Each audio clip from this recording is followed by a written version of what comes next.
Hello, and welcome to this week's episode of Paranormal Lens presented by Jotnik's Paranormal. I'm Jamie. That guy's Chad. We That's are me. your hosts. Yeah, it is you. Because it's not me, right? Thanks for clarifying.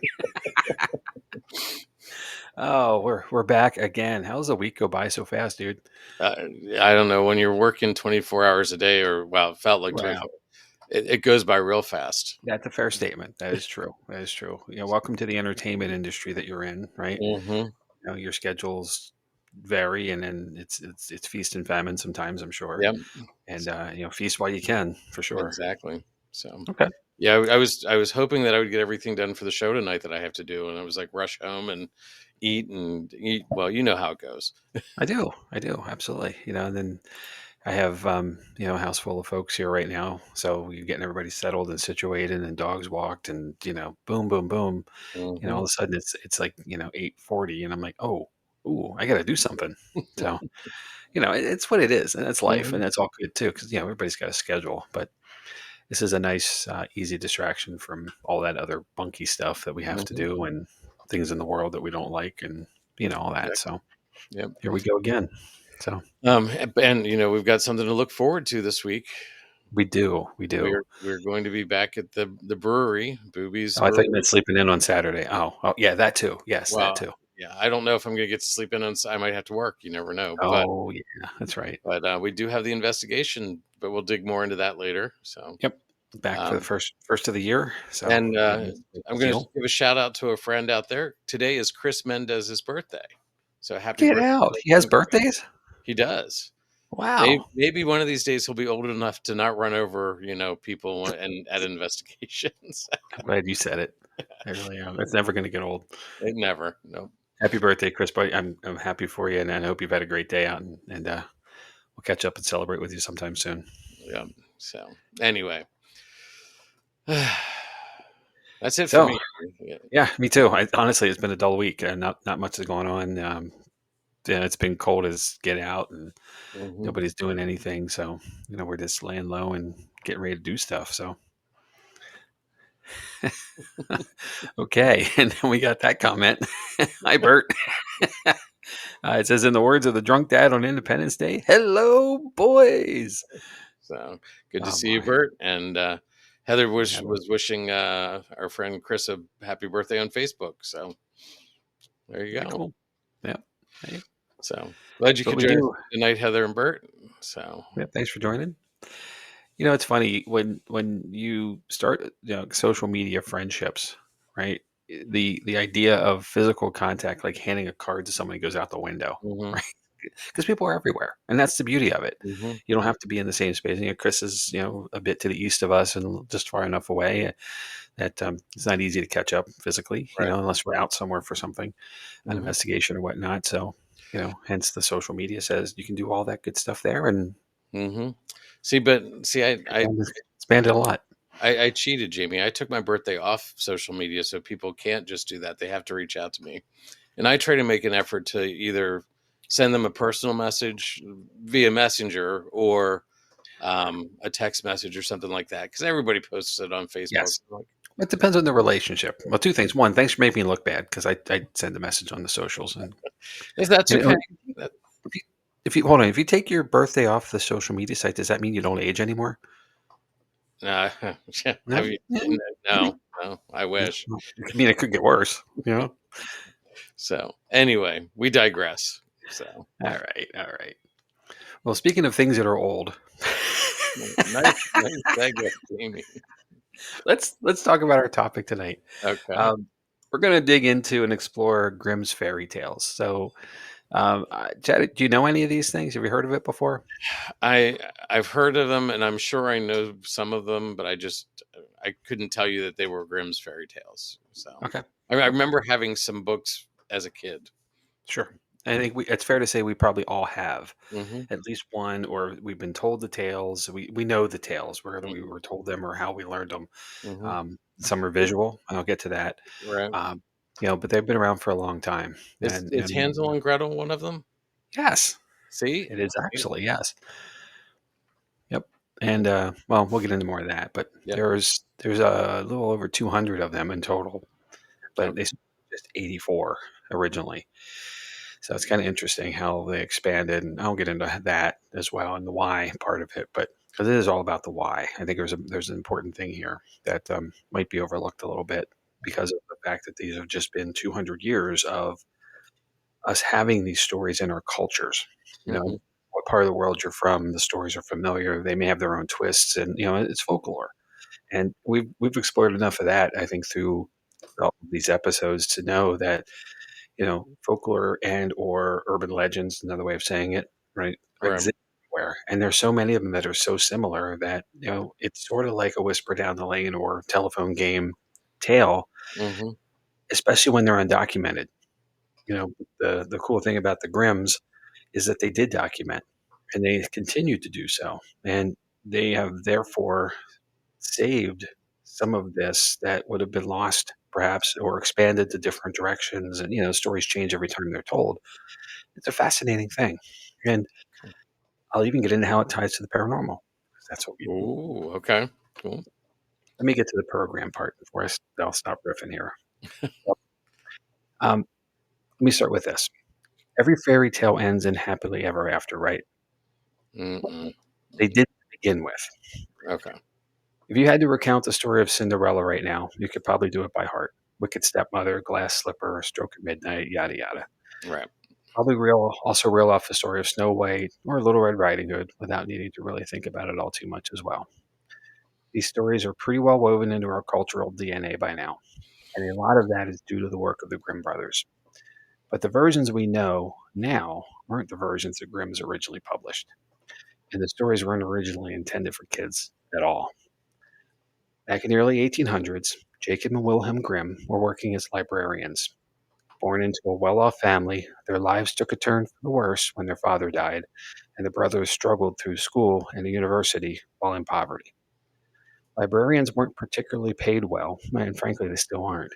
Mm. But the Grimms were both keen scholars, and their work gave them both time and opportunity to do their own research that led them to put together a collection of folk tales. The stories the Brothers Grimm first collected are brusque, blunt, absurd, comical, and tragic. They are not, strictly speaking, fairy tales. In fact, the Grimms never intended for the tales to be read by children. The tales are about children and their families and how they reacted to the difficult conditions under which they lived. Think about the 1810, 1812 window in Europe. Hmm. Things were tough. They're coming through some wars. Um, think about our home base with the brewery, Booby's Brewery, Mount Joy, PA, right? The Booby Hmm. family. Eloise wanted to come over shortly ahead or a little bit more into the future of this, but coming out of a period of rough wars, territorial disputes, things like that. It was an unsettled time, and unfortunately, bad things happen. Hmm. So the Grimms thought the stories and their morals emanated naturally from the German people in an oral tradition, and they wanted to preserve them before the tales were lost forever, as I said earlier.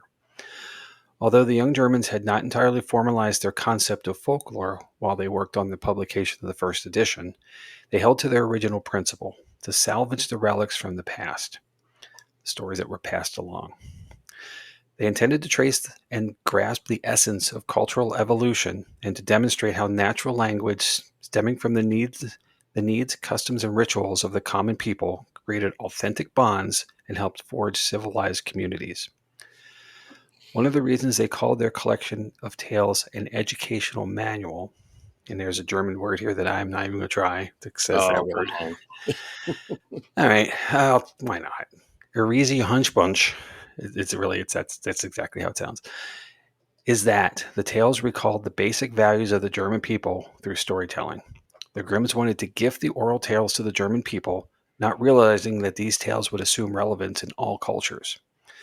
Though the tales can be considered part of a German nationalist movement in the 19th century, they were also related to tales from many other nations, and this relationship accounts for their international appeal today.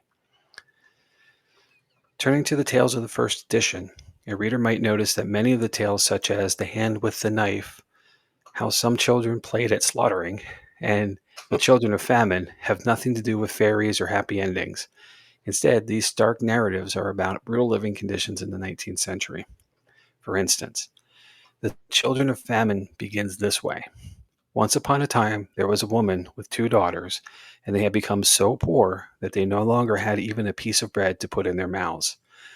Their hunger became so great that their mother became unhinged and desperate. Indeed, she said to her children, "I've got to kill you so that I can get something to eat." Yeah. Wow. In another haunting tale, The Godfather, a poor man in need of a godfather unknowingly chooses the devil, who may eat him after a visit to the devil's house of horrors. There's some themes of the devil being involved in a lot of the tales. These tales were omitted from later editions. From the first edition in 1812, to 1815, to the final one in 1857, the Grimms received numerous versions of tales already in their collection, and new tales from strangers, friends, and colleagues, and they often decided to replace one tale with another version, to delete some of the tales, or to include variants in their footnotes. Interestingly, several Grimm tales were explored in animated feature films by Walt Disney. Let's take a look at these. So the first, Snow White. According to Disney, and I'm assuming we've all seen this, right? Animated, Mhm. 1922 or so, the heyday of Disney. So, according to Disney, threatened by her stepdaughter's beauty, a wicked stepmother orders a huntsman to take the young girl out into the woods and kill her, bringing back her heart. The huntsman can't do it and lets Snow White escape into the forest. She finds a tiny house where singing dwarves, all named for their defining characteristics, live. They decide to let her stay and keep house for them. How very kind, right? Yeah, exactly. The Wicked Queen finds out via her magic mirror that Snow White isn't dead and sets out to kill her with a poisoned apple. Though the dwarves get revenge by driving the queen off the edge of a cliff, they can't wake Snow White until a passing prince comes and wakes her with true love's kiss. And they live happily ever after. Yeah. Sounds right. Sounds like what we know, right? Yeah. So, originally, though, in the first edition of the story, it wasn't a wicked stepmother at all. It was Snow White's actual mother. And she didn't just want Snow White's heart, she wanted her lungs and her liver too. When she discovered that the huntsman hadn't killed the girl, she sets out to try to kill her in 3 different ways: with an overly tight corset, suffocating her; with a poison comb, don't know what that would do, but okay; and finally with, well, a poisoned apple. It's also not true love's kiss that revives Snow White, it's a good shake, as the prince attempts to make off with Snow White's glass coffin. And the queen doesn't get pushed off a cliff. She's forced to dance herself to death in a pair of red-hot iron shoes. Ouch. Interesting, eh? Yeah. Hmm. And next, Cinderella. Favorite, right? Everybody Yeah. loves Cinderella. They can sing that. I'm hearing the song, in my Hippity head. hoppity boogie. Yeah, yeah, there we go. Yeah. Well, according to Disney, after her widowed father remarries and then dies, Cinderella is left at the mercy of her wicked stepmother and 2 ugly stepsisters. They Hmm. force her to do manual labor, and wear rags, but she's so sweet and kind and beautiful that even wild animals love her and help her out. Where are those for me? Like, I'm sweet and kind, and never mind. Yeah. Yeah. Uh, Apparently not sweet enough. When the prince of the kingdom throws a ball, Cinderella's fairy godmother appears and creates a dress, coach, and footman for her so she can go to the party. The prince falls in love with her, but the magic ends at midnight, so she has to run away, leaving behind only her glass slipper. The prince travels the land looking for the girl who fits the shoe, but her stepsisters sabotage her by smashing it. Luckily, she still has the other shoe, so she gets to live happily ever after too. Right? Hmm. Sound right? Okay. Yeah. Well, not originally. The Cinderella story originally appeared in the volume of Charles Perrault's Fairy Tales, but in the Grimm's version, Cinderella, or Aschenputtel, or Ashful, has 2 beautiful stepsisters, and they just happen to be ugly, horrible people. There's no fairy godmother, just white doves sent to help Cinderella by her dead mother. Okay. Okay. Paranormal, perhaps? Yeah. And the prince actually holds 3 balls. At midnight on the 3rd night, the prince lays a tar trap for Cinderella, where she loses her shoe. instead of it slipping off. Okay. When her sisters get the chance to try on the missing shoe, they each cut off different parts of their feet in order to fit into the tiny slipper. But the blood dripping from the shoes gives them away. The prince eventually finds the girl, and at their wedding, the magic doves reappear to peck out the evil sister's eyes. So, what's interesting is, are you familiar with Into the Woods, the Of musical? course, I'm going to get there actually. So Okay. yes, thank you. Sorry. No, that was through this for me the whole time. Uh-huh. And just for reference, we have not gotten through an episode of the show in the last several weeks without having a musical reference of some kind. So Uh-huh. what the heck? Yes, absolutely. There's definitely themes, and I think that's the point. Hmm. Because there's so much of this can be kind of tagged, different ways. They overlay each other similarly anyway. Right. A lot of the stories. All right, so the next, Sleeping Beauty. According to Disney, a king and queen throw a huge party to celebrate the birth of their daughter Aurora. But though they invite three good fairies who each give their blessings, they didn't invite the evil fairy Maleficent. Angry about being snubbed, she crashes the party and bestows upon the girl a curse. Before she turns 16, she'll prick her finger on a spinning wheel and die. One of the good fairies manages to modify the curse so that Aurora won't die. She'll just sleep until she's awoken by true love's kiss. Yeah, that again. Yeah. Eh. The fairies try to hide the girl, and she eventually meets and sings to the prince in the forest. But curses don't get hidden, can't be hidden from, and so she ends up pricking her finger and falling asleep anyway. Maleficent locks the prince in her dungeon so he can't break the curse, but the good fairies rescue him. Maleficent turns into a dragon because, why not? But the prince pushes her off a cliff and wakes Aurora with a kiss. There must be a lot of cliffs in Germany. That's two now. Hmm. Hmm. And now cue the happily ever after music. Right. Originally, though, this is actually an interesting one because the Grimm version of the story is pretty close to the Disney version. But there's a magic frog at the beginning, there's 13 fairies instead of 3, and there's a lot of dead suitors stuck in the forest surrounding the castle. Otherwise, the story is pretty familiar. Hmm. However, the story was also published by other authors before the Grimms got their hands on it, and those versions are pretty nasty. Here's some examples. In Giambattista's version from 1634, once the prince finds Sleeping Beauty, he rapes her.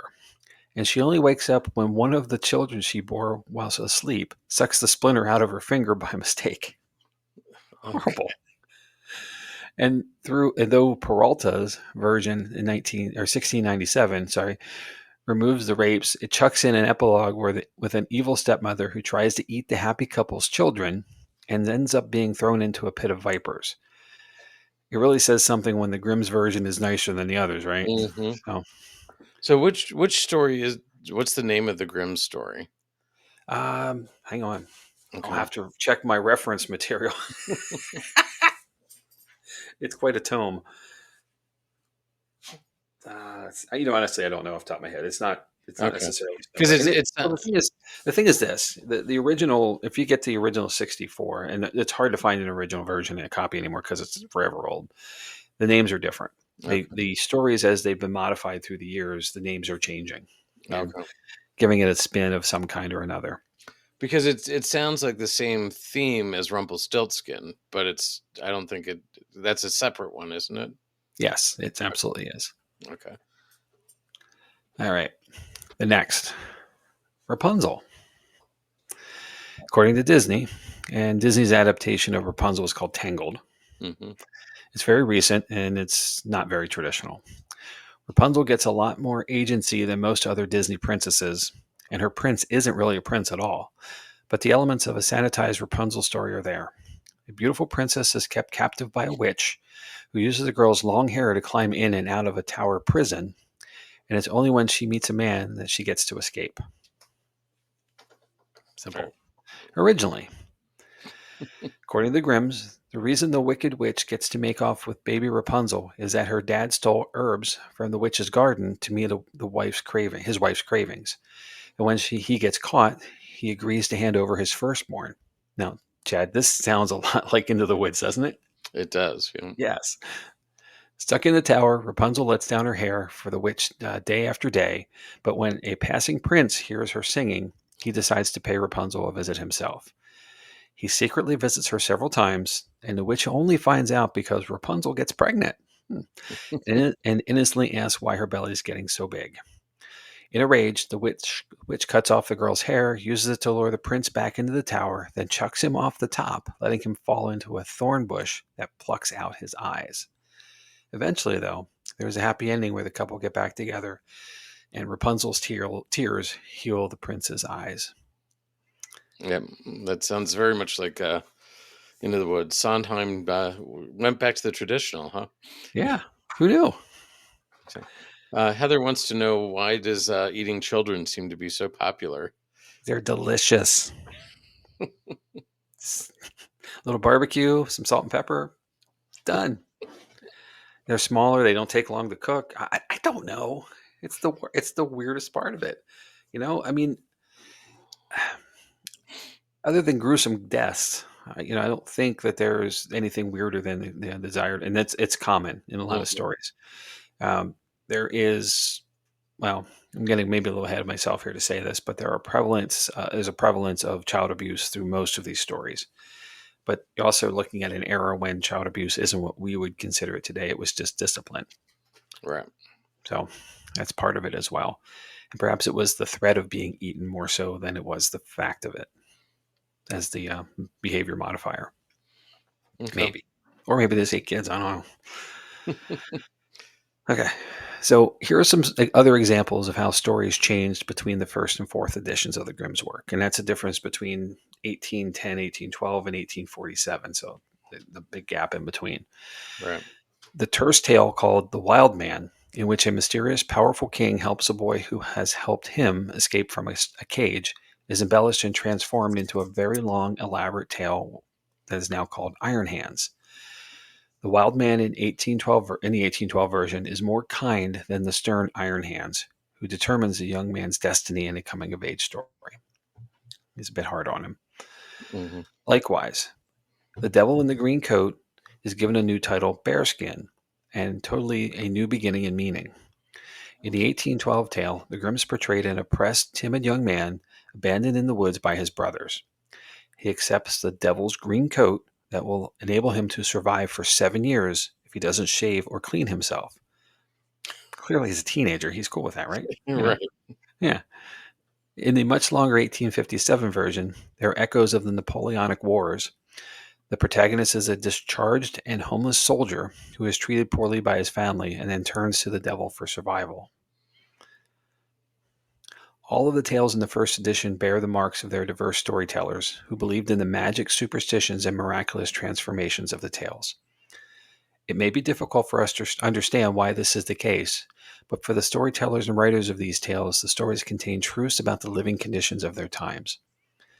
The tales in the first edition were collected not from peasants, as it is commonly believed, but mainly from literate people whom the Grimms came to know quite well. Evidence shows that these stories often were obtained from illiterate or anonymous informants, though, but they were passed through to them by more, what I'll call, reputable people. Hmm. Even if they did not know their informants, the Grimms came to trust almost everyone who contributed to their collection. It is this mutual trust that marks the tales as something special and endows them with a certain humanity, what Germans call Menschlichkeit, and it is mutual trust among folklorists in the 19th century that marks it as the golden age of folk and fairy tales.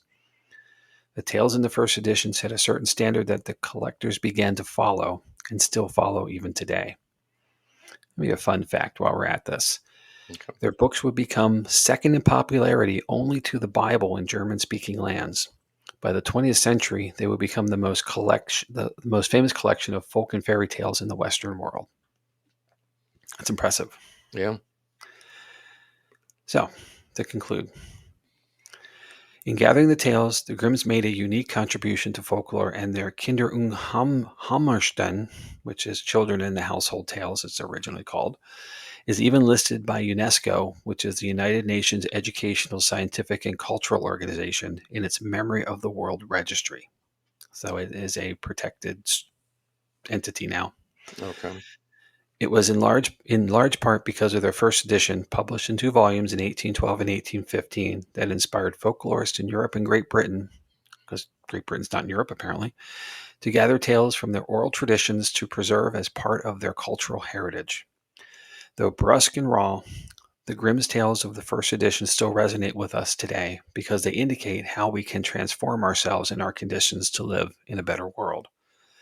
As philologists, collectors, translators, researchers, editors, and mediators, the Grimms worked in the hope that their tales would benefit us in unimaginable ways. And indeed, it is this hope that can still be felt when we read and listen to their tales today.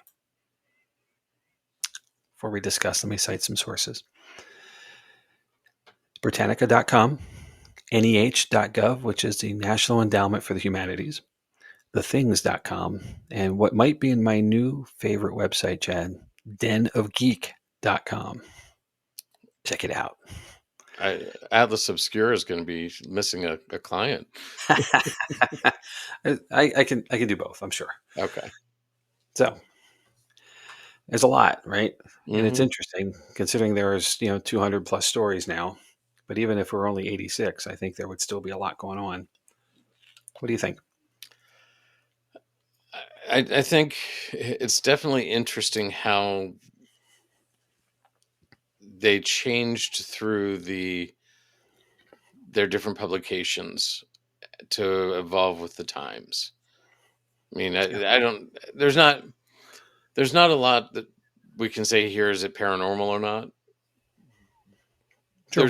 There's a few things, but I just think Well, it's interesting though how it evolved and how it was probably meant as lessons. And I think like the eating children thing, it was probably don't do that or you might get eaten by blah blah, whatever. sure. So, and I'm not familiar with that time period in Germany, but you know, I'm guessing that it was, the food was scarce, Hmm. and it was like, well, if you're not careful, you'll be the next meal. Sure.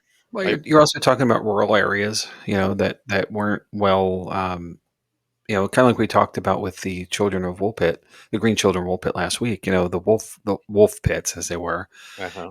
were protection against the things that were around them that they couldn't control. Right.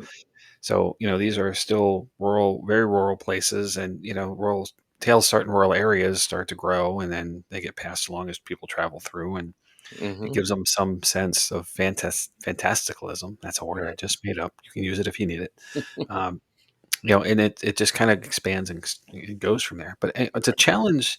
To challenge whether it's paranormal or not, I'll say this: the tales involve such things as sorcery, magic, witchcraft, fairies, dwarves, fairy godmothers, which are technically are fairies but still separate, Right. Yeah. ghosts, dragons, and my favorite, dark, spooky woods. Well, dark spooky woods aren't paranormal. Well, they They exist. can We be just though. they can be spooky, but they might have paranormal things in anyway. Right. Bert says I'm he didn't. stretching that last one, but still, I still like dark, spooky woods anyway. Yeah. Bert said he didn't realize that there were so many and that some of them were from the 1600s. Yeah, and So, so the interesting thing, and I think this was what's kind of to your point of like how the stories changed, is that they didn't own these stories to begin with. They were not the authors; they were the right, tellers right. and the collectors. And in that, they were, I guess, bound to some degree to tell the tale as it was shared, and then the liberty afterwards to change it as other versions applied, were Hmm. applied to them, and hence the different editions that came through. If you've been watching the slideshow with us, there is countless versions and editions beyond the original from the Grimms, and as we've moved forward in time, the stories haven't really, really changed. They've been edited, and Right. updated. Probably a better way of saying it to get to the more modernization that we've come to. But and of course, many have had illustrations added. There are movie versions of them of everything, obviously outside of the Disney stuff. But Right. there's a Brothers Grimm movie, Matt Damon and Heath Ledger in it. There's versions of other tales, Hansel and Gretel, Vampire Hunter, is one of them. Hmm. It's like, Yeah. what the heck? But that's not from that long ago. It has Jeremy Renner in it, so an actor of our day. So it's an early film for him, but still, not that far back in our past. So, and you go back in time, a lot of stuff through the years have been done. Right. Stage productions, of course. Mentioned Into the Woods, an adaptation for the most part. Right. Of a lot of stories combined. If you get a chance to go see it, go see it. It's well done. Hmm. Um, it's just one of those things where when you don't own it, but you want to honor it. This is exactly what they did, Right. and the tales were presented as they were told. Yeah. Bert says I Oh, like the Grimm TV show. yep. Um, oh gosh, what was it? Once Upon a Time, or something Yeah. like that. Hmm. Once, maybe it was just called Once on ABC a couple years ago. Yeah. Yeah, Yeah. that was Where there was a there was fairy an tale. Emmett fascination for quite a while. So Exactly. that I house, remember. It was yeah, actually it was a good show. I mean, I it enjoyed it. was. It was And, well done. it Yeah, was bringing a classic into modern day. So it was an interesting twist. So, absolutely. um, So and I think these tales are now part of our culture. mhm. And whether we acknowledge them or not, sometimes we don't even know they're Grimm's tales anymore Well, and because I think that's I was realizing that as you were going through them, I was like, oh yeah, that one I know, that one I know. yep. Hmm. And I had this thought, if they did not do the work and weren't in the place to do this and at their time and era, would these tales still be something that's common or popular to us today? Would they have made their way to us anyway? Hmm. Maybe, but not as likely. So Right. we got to tip the cap here, I think, to the Grimms and really, give them their flowers for this because Right. it's amazing how long these stories have held up. And Chad, there's not to step back a little bit, but there's a certain magic in folklore, because Right. everything is believable in the tale. Hmm. You know, I'm not. I've never watched any of these, classic Disney films and went, nah, that's not possible, right? Right. It's Right. just part of the tale, and it's cool, and we get absorbed in it, and we just let our imaginations go with it. And obviously, they Mhm. all have happy endings, so it's pretty cool. But Right. we just accept and we go, and it's neat. Hmm. Yeah. It is interesting how they did document. They did, because there's so many stories that would be cool if people did that now. Mhm. Um, Well, and we do to some degree, hmm. but now it's not a book so much as it is digital media. You know, um, social media for sure, but Right. like YouTube and other places that you can create a video, and upload it, and it's to the world in seconds. Right. It took time for this to carry out of Germany. First of all, took time to carry across Germany, but Right. then move forward and out of there, out of the country into the rest of the continent, and then around the rest of the world. Hmm. So it's amazing to me, in an Right. era without any kind of reach other than just carrying a book in your bag, Mhm. kind of thing, that this expanded so fast and far and stuck so hard. I guess you bring up a good point that like social media is doing this now for us, Hmm. and like I grew up south of Gettysburg, that, Yep. and there's there's the orphanage in Gettysburg, but growing up there, I never knew the um, Right. the orphanage existed, any of the story about it, but through social media, more so than even any of the TV shows, is when I started learning about it. I'm like, wait, what? And Yep. like, it was right across the street from a place that I'd been multiple times and knew nothing of it. And now I've gotten the chance to investigate it. So it's really, I think we're living in a time where you're right, this is happening, but just in a different way. Yeah. Yeah, that's my opinion anyway. But I can see it, with respects to like even mass media shows. Like I learn, I see up, and I watched, say a Josh Gates show, whatever they are, Expedition, Right. this, that, there's so Yep. many names, Ghost Adventures, Ghost Hunters, all of that stuff. I get I get excited to watch those shows because I get to learn about a place I know nothing about. Mhm. Or what's really cool is when they do a place you've been to, Uh-huh. and you're like, wow, wow, I saw that, I did that, or I never Or saw that. or or when you're going to and you're like, "Ooh, this is a Oh good yeah, well primer." that too. Yeah, that's true. You know, uh, this season premiere of Expedition Unknown was Trans-Allegheny Lunatic Asylum. So, Mhm. and a two-part episode at that. So, I got super excited knowing I was going, Uh-huh. in a couple months. So, Yeah, and then I that then I think I was watching it, I'm like, "Jamie, do you know what's on?" And you're like, "Wait till the end." wait till the end of the second episode. Yep. But that's the point. There's a tale. Every one of those is a version of a tale that has a collective. Right. And we are in this mix ourselves with what we get to do at Booby's Brewery. Mhm. There is a tale of the establishment. There is a Mhm. tale of the people who were there and the activities that they created while they were there and the things that they did that energies have captured and remained. We get to tell that tale every time we have a public investigation. Yep. We're spreading folklore Mhm. and expanding it anyway to others. Yeah. And I don't look at it that way because we're sharing information, but that's really what it is. That's what folklore was, and it was verbal telling, and so but, yeah, and there We are professional folklorists now, we right? yeah, so Sort of. I well mean, no, no, I'm kidding. But well, and, you can we're actually get a degree in folklore, by the way.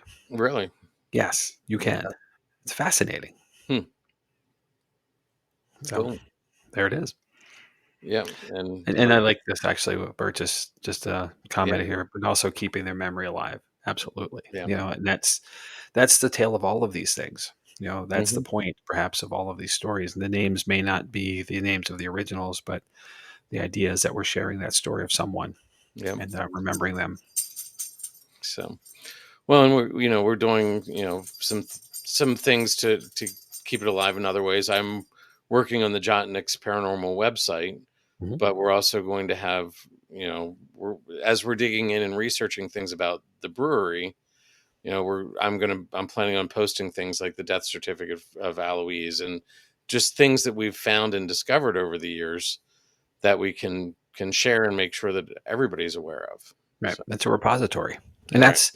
that's exactly what this is. It's a repository of stories. Hmm. These editions, and even though they have been modified from first to the fourth edition or so, and that's progression. I think more than it Hmm. is intention of just not liking it.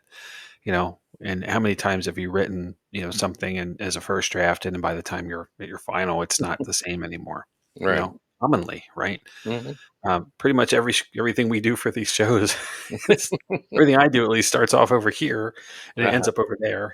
So, Yep. um, but the more you learn about something, the more information you glean and gather, the more you can expand and Right. contour where you're Right. going with it. And we all have our own unique ways of telling stories as well. Right. And I think that's key to this. The Grimms had a unique way of wanting to tell stories, and not everything that they captured or were provided to them was documented in their books. There's quite a few, and I thought one of them was really interesting. The tale Puss in Boots, which I think we all know. Hmm. We certainly know from Shrek, right? The Right. character, at least. And there's another one, right? Right. Another kind of conglomerate of a bunch of fairy tales. Um, but that was considered too French for them. They didn't include it in the first edition. Oh, real interesting.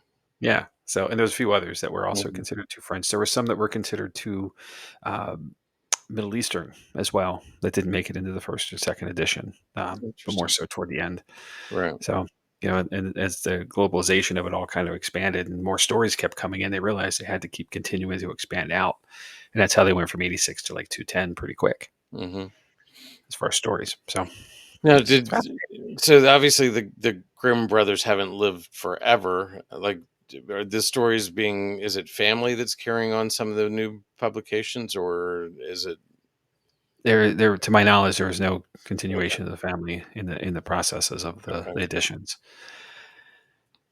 So publishers sort of purchased it, and then they Yeah. however that worked in the 1800s.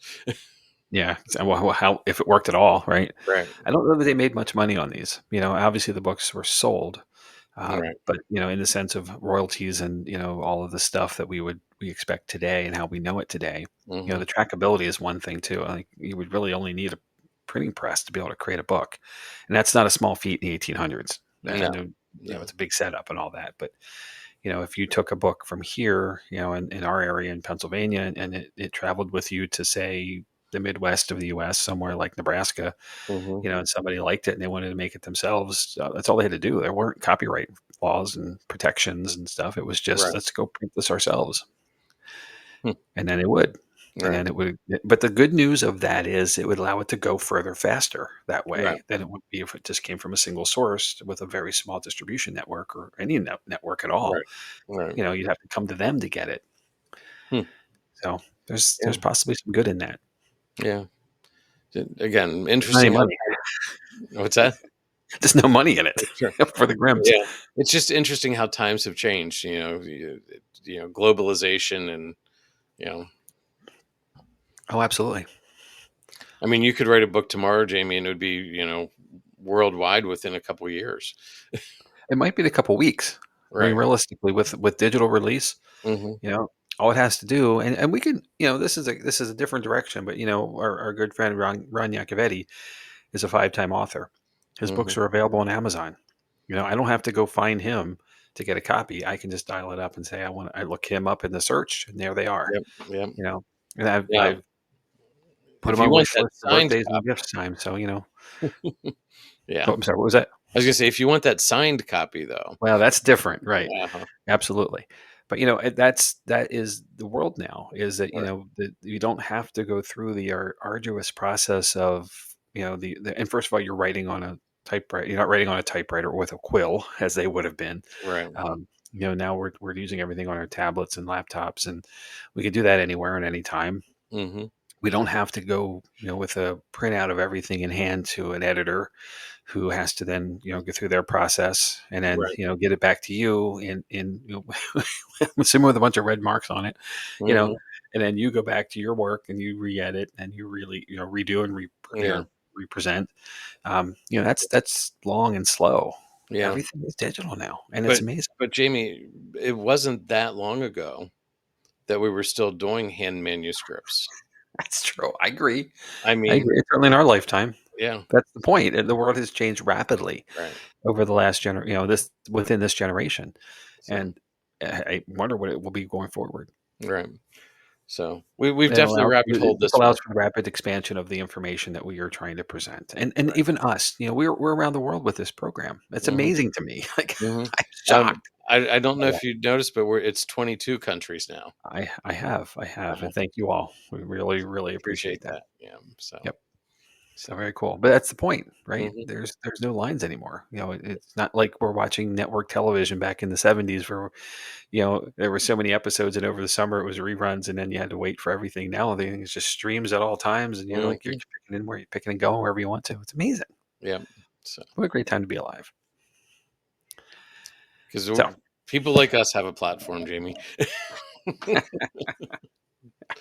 So. all right. On Well, that. that's what I have. I appreciate the Okay. opportunity to present on this. I Yeah. was It's always been an interest of mine, and then Hmm. the original tales truly are not what we know today.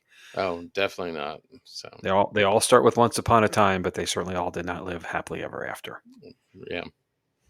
Because not many stories are happily ever after. Nope, So it's real true. life isn't happily ever after. Not always. Agreed. So on that note, thank you, Jamie, for pulling this together. Definitely interesting. Um, Cool. nice job. Thanks. But coming up, we've got a couple more interesting episodes. Um, let me see. Of course, I've got my camera in front of it. Next week, I will be doing the Rendlesham Forest incident. You don't know anything about this, I do you? got nothing on this one. I'm not looking it up. I'm just going to let it ride. Well, we're Enlighten we're me, sir. we're back to Suffolk, England. Okay. I So, figured it sounded British. It did. uh, All right. 1980s. Oh, okay.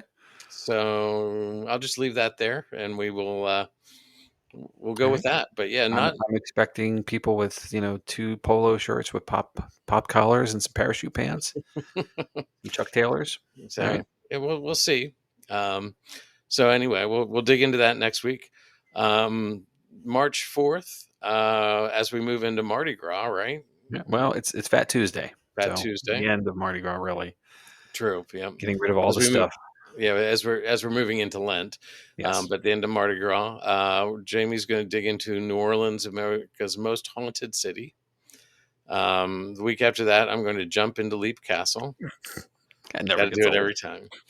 Um, March 18th, Tommy Knockers, which I didn't know what this was. I had to, as I was looking up to make sure I had the spelling right, which I didn't. Yep. um, I figured out what that is. Okay. And then we're sort of tying a couple things together here as we move on. I'm going to do the Dybbuk box, and then Jamie's going to do paranormal hoaxes. So maybe that gives you a clue to the Dybbuk box. Right. And then Jamie, believe it or not, after that we're into Tala and stuff. We are So there. so We're getting every day is getting closer. it is, yep. So that's what we got coming up in our shows. Um, Paranormal investigations. We're here, Jamie. We're back. Yes, let's do it. This Saturday, February 22nd at the brewery. Tickets are limited. They're I'm not going to say we're selling out fast, but the They're numbers are dwindling. Yep. yeah. Um, They March they always 20 seem to go quickly closer to the dates as well, as people exactly. finalize their weekend plans and, say, "Let's Yeah. do this." So, So then we're March 22nd, exactly 4 weeks later, we're back again. Then the next thing after that will be our trip to Tala, which we are all looking forward to.